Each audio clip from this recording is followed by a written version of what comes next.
Am I the a-hole for telling the person I'm dating I don't have kids? Plus update. Original post. I, 28 male, recently got into a car accident. I'm fine. I wasn't at fault, but my car was a total loss. I'm happy about it though. Normally, I get a new car every year or so, but because of the loan I had to take on this one, I kept it for longer and was genuinely bored of it.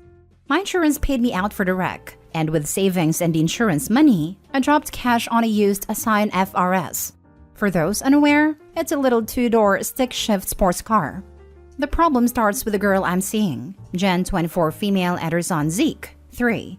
I was showing Jen the car, how much I liked it, and that it was a goal for a long time to buy a car of this caliber in cash. She got in, saw the back seats, and said, "Wow, you really can't fit anyone back there, even a kid."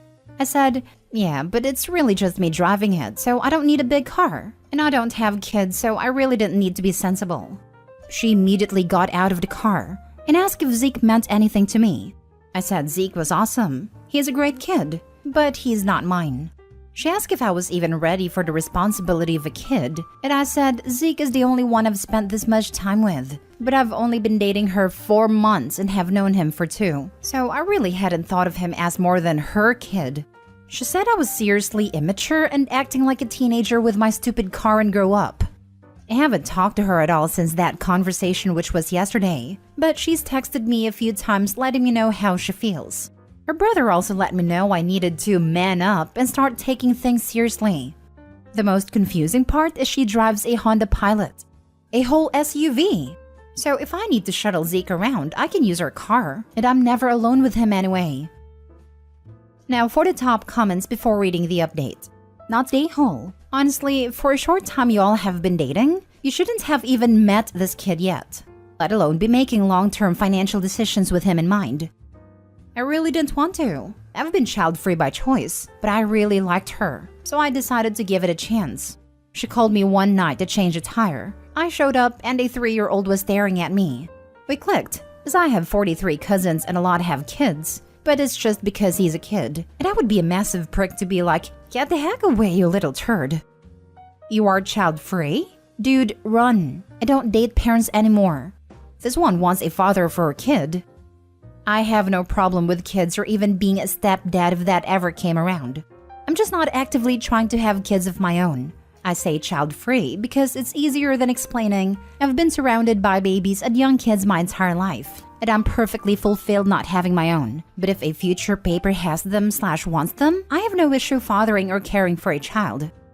No need to explain your reasons. This Looney Tune called you awful names to lecture you about adult choices. Laughable. Also, her brother can tell that baby daddy to man up, not a young kid she's known for 4 months. Bullet dodged, son. Not the a-hole. Not the a-hole. Good choice in cars. Might not be the best choice in girlfriends. Now for the update. Because I want to just get it out there, lol. The accident happened 2 weeks ago. I bought a new car on Monday and this all happened Thursday night. After she blew up, I never replied to her texts that night.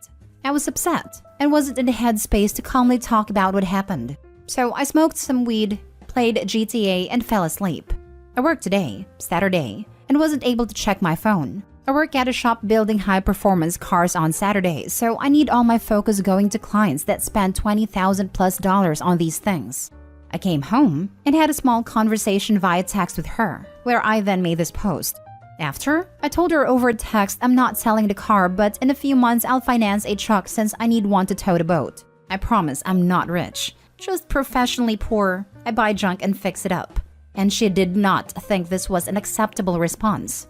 I left it alone again and went to my parents' house to hang out with them and relax. She called me, absolutely hammered drunk, and went on a 20-minute ramble about the choices I make in my life and how she expected me to be a better person. I don't want to get this post banned from the subreddit, so I'll just say I no longer have to worry about being Zeke's stepdad or what Jen thinks about my automotive situation. I really liked her, so it's kind of a bummer, but these comments and her phone call opened my eyes to a big pot of marinara flag she was cooking. That's really the only update I have. I really hoped it'd be more dramatic, lol. I went into this thinking Opie hid the fact that he had kids from his girlfriend or something. But yeah, I'm on his side for this. 4 months is incredibly short, and expecting him to basically adopt her kid after that is daft. It's not like he wasn't open to it, but this is the equivalent of demanding someone marry you basically. Meeting Zeke within the first 2 months of dating says a lot. Opie wants a relationship, Mom wants a family. She's already judging his actions through a "why aren't you thinking about our kid" lens. And even had her brother call him to man up. For Pete's sake, it isn't even his kid. That call should have been to the baby daddy. 4 months, and she wants him to be the daddy already? That's dodgy as hell. Glad he got out of there. I find it strange that he even met the kid after only 2 months. That's just a recipe for that child developing attachment/abandonment issues. I have single-parent friends who won't let a potential partner meet their kids for at least 6 months, and after a conversation that established boundaries and deciding to be fully committed. My mom took me on dates with her, and she let her dates try to parent me when I was an older kid, like 10 or 11. When I was younger, I never met anyone, and I would have preferred if she had continued that. She had odd taste in men. My mom took me on her first date with my stepdad. He was/is an amazing guy, and took on the role wholeheartedly. But it does bother me a little to think that he was more or less emotionally manipulated into being a dad. I guess in the end, it just makes me love him more. Now for the second story. Update. Am I the a-hole for revoking my wife's access to my car? Original post. I, 36 male, love my wife, 32 female.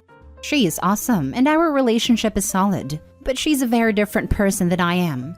I am, by nature, an organized and process-oriented person. I work as a project manager and my life is focused around structure, planning, deadlines, etc. My wife is the opposite. She's a creative type with a great career in advertising. Nothing about her life is organized. Everything is haphazard and somewhat chaotic. But this is what makes her good at her job. I understand and accept that and have done since I fell in love with her.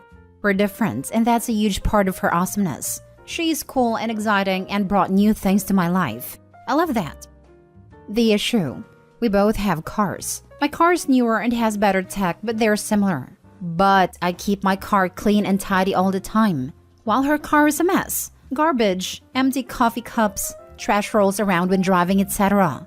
She hates dealing with it. And because my car is nicer than hers, she prefers to use my car. 3 weeks ago, she's going to a friend's place up in the woods, 5 hours drive, for a girls' weekend. I'm going out for the weekend skiing, 3.5 hours. We're both leaving at the end of work Friday. At 4 p.m., my wife is done and she leaves. Love and kisses, etc. When I finish at 7:30 p.m., I'm antsy to get going, so I go to load my gear. But when I get outside, my car is gone, and hers is on the driveway. I thought, what the heck? Did she take my car? I call her and we have a fight because I'm angry. I have a ski rack on my roof, and the gear doesn't really fit in her car. But she's already 3 hours into her trip up north. I don't want to ruin her weekend by making a big deal about this, so I suck it up.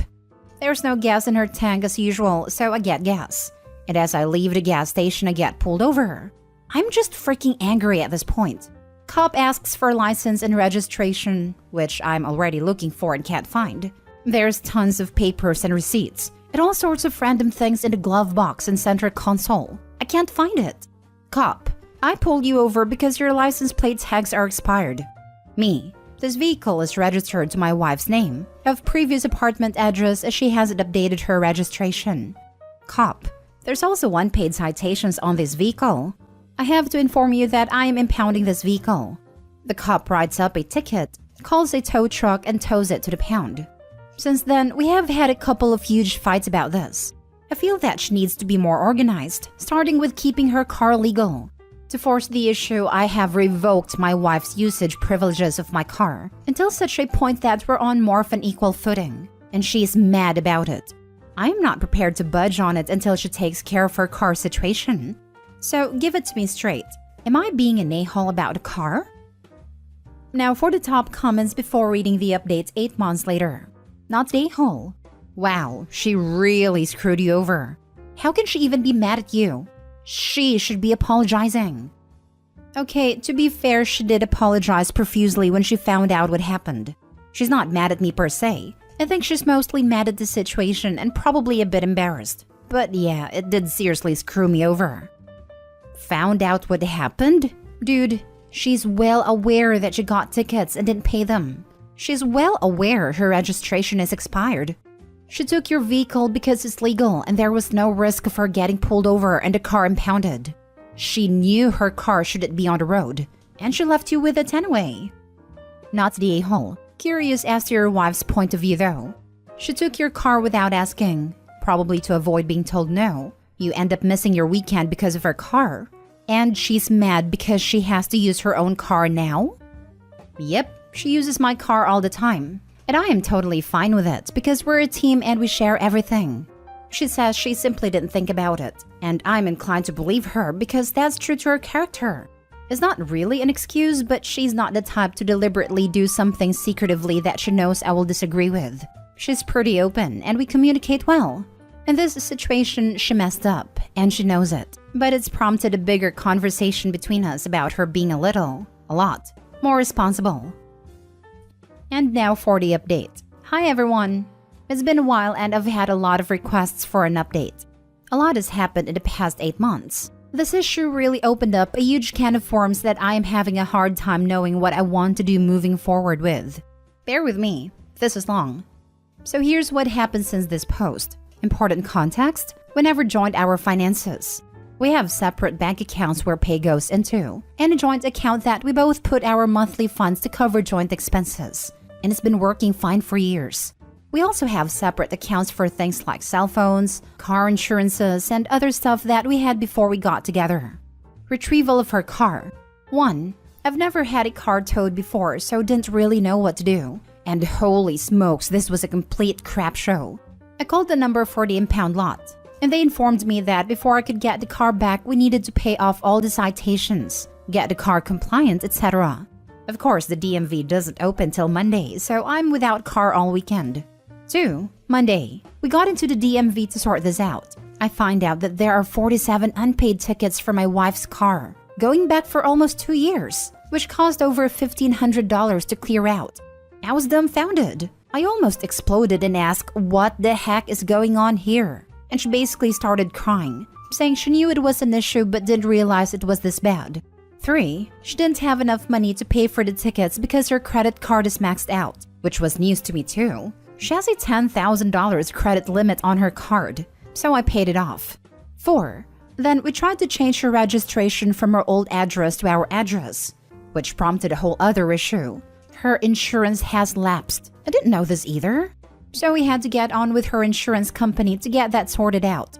While going through this process, I discovered that her premium was literally 4 times more than mine, and they insisted on a full payment upfront for the 12-month period, which was $4,800.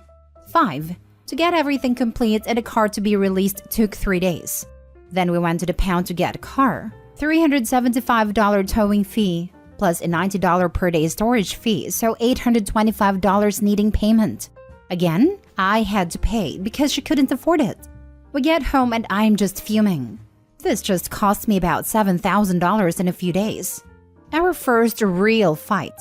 After we get home from picking up the car, I am just beyond frustrated and angry at this entire situation and need to have clearing of the grievances with her. This blew up over 4 hours to the biggest fight we've ever had. I thought we had fights before, but this was different. It was relationship existential. It really opened my eyes to the real issue. That being I actually don't really know who she is anymore. So many skeletons came out of the closet in this 4-hour roller coaster of emotions. Here's the highlight. Her money situation. 1. I was surprised that her credit card was maxed out its $10,000 limit. She makes great money, about $25,000 more annually than I do. So her lack of money was unexpected. Then I asked her how much debt does she have in total. At this point, I only know of the $10,000 credit card debt I learned about a few days beforehand. 2. I learned that she had 6 credit cards. All of them are basically maxed out. Total credit card debt is $24,000, all with high interest. 3. She also had 3 store cards all maxed out. Total scorecard debt is $2,500. 4. I also learned she had a line of credit for $18,000, also maxed out. 5. She also owes to various friend and family members, about $8,000. 6. Her total debt is $52,000. 7. She makes the monthly minimum payments only, on everything.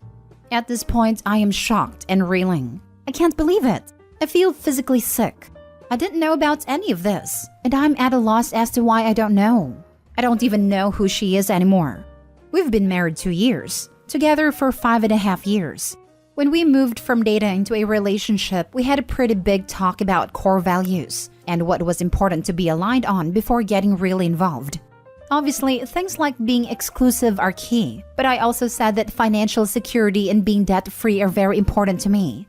I made some stupid decisions in my early 20s that hurt me financially, and I had to work hard to get out from under that.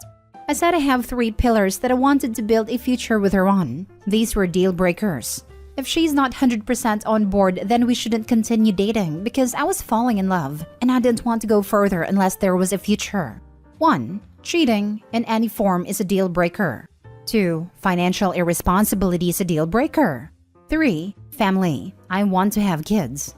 I reminded her of this in the fight, and she said that I had come on too strong at that point about financial irresponsibility. She already had most of the debts at that point and decided to not say anything at that moment, which she acknowledged was a mistake because she thought I would have broken up with her there and then. Then she kept hiding it because she wanted to try and rectify it before I found out, but she couldn't. She also pointed out that I never asked about her financial situation, which is true. I didn't. So that was where we were. At this point, I was pretty upset, and I have to leave the house. So I left and went to stay at a friend's house for the night, which ended up being a couple of weeks in the end. The next morning when I woke up, I felt devastated. I had to take some time off work because I couldn't think straight.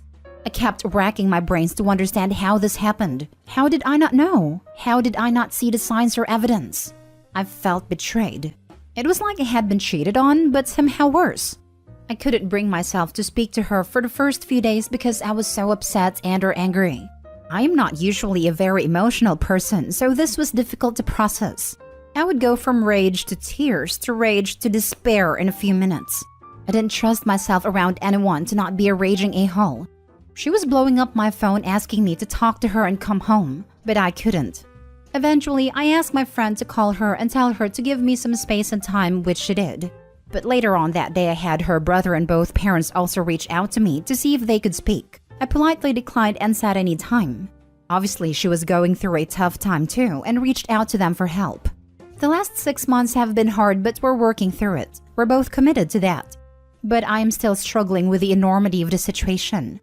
I still can't help feeling betrayed. I have lost a lot of trust in her, but we're in a couples therapy to get through this. She's trying really hard to make it work, correct her mistakes, and work on being a more organized and reliable person. I see that. She's made some real major changes in how she runs her finances. She's taken debt counseling sessions and is following those teachings quite diligently and being really transparent with her situation. In the last 6 months, she's consolidated all the cards into one loan and canceled all her old cards. The debt is down to $14,000 since this all started, so this